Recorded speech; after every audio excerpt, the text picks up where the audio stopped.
Hi students, இன்னைக்கு நம்ம class 12 business max 4th chapter differential equationsல exercise 4.2ல 6th sum பாப்போம் இந்த வீடியோல. அதுல ரெண்டு subdivisions இருக்கு. First subdivision solve dy by dx is equal to y sin 2x. y-யும் இருக்கு x-ம் இருக்கு. So இது வந்து separating the variables. அந்த மெத்தட்ல தான் பண்ண போறோம். Separating the variables.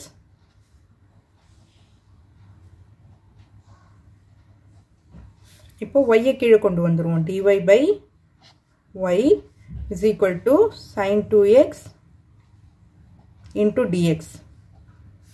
So இப்போ integrating on both sides. Integrate பண்ணுவோம். இப்போ இது வந்து என்னாகும் 1 by y. 1 by y integrate பண்ணோம்னா log y is equal to sin 2x integrate பண்ணோம்னா minus cos 2x by 2.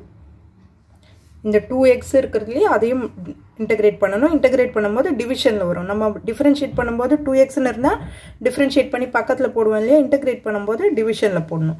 plus c. So இதுக்கு மேல இது எதுவும் simplify பண்ண வேண்டாம். அப்படியே விட்டுலாம் இல்ல ஒரே சைடோ கொண்டு போய் எழுதலாம். is the required equation.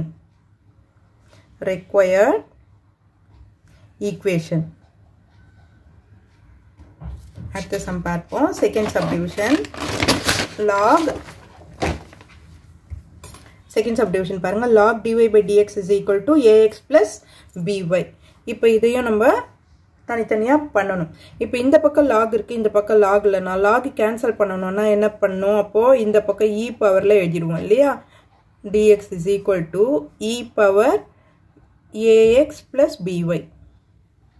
Okay, ரெண்டு பக்கம் log இருந்தா ரெண்டுமே கேன்சல் பண்ணிடலாம். இங்க ஒரு சைடு மட்டும் தான் log இருக்கு. அதனால இந்த சைடு log கேன்சல் பண்ணும்போது இந்த பக்கம் வர்றது e பவர்ல வந்துடும் நமக்கு. சோ இப்போ என்ன பண்ணலாம்? dy by dx is equal to இது பிளஸ்ல இருக்கிறது எப்படி எழுதலாம்? மல்டிப்ளிகேஷன்ல எழுதலாம். e power ax into e power by. ஏன்னா செப்பரேட் பண்ணனும் இல்லையா? இதுக்கு அப்புறம் separating the variables செப்பரேட் பண்ணுவோம். இப்போ dy by e power by is equal to e power ax into dx. இதுக்கு அப்புறம் integrate பண்ணுவோம் நம்ம. Integrating on both sides. இந்த e power by நான் மேல கொண்டு போயிரு. e power minus by into dy is equal to e power ax into dx. integration பண்ணலாம் நம்ம என்ன? so e power by integrate பண்ண minus by integrate பண்ணும்போது என்ன ஆகும்? e power minus by divided by minus b. ஓகேவா? இது is equal to இந்த பக்கம் e power ax by a.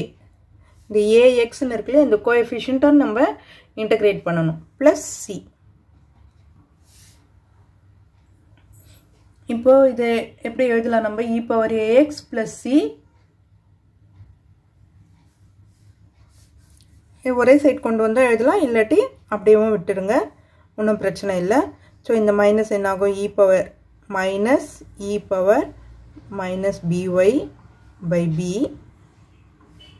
is equal to e power ax by a plus c. புக்கில் எப்படி கொடுத்துருக்காங்களோ அந்த மாதிரி இன்டர்சேஞ்ச் பண்ணி கூட நீங்கள் எழுதிக்கலாம்.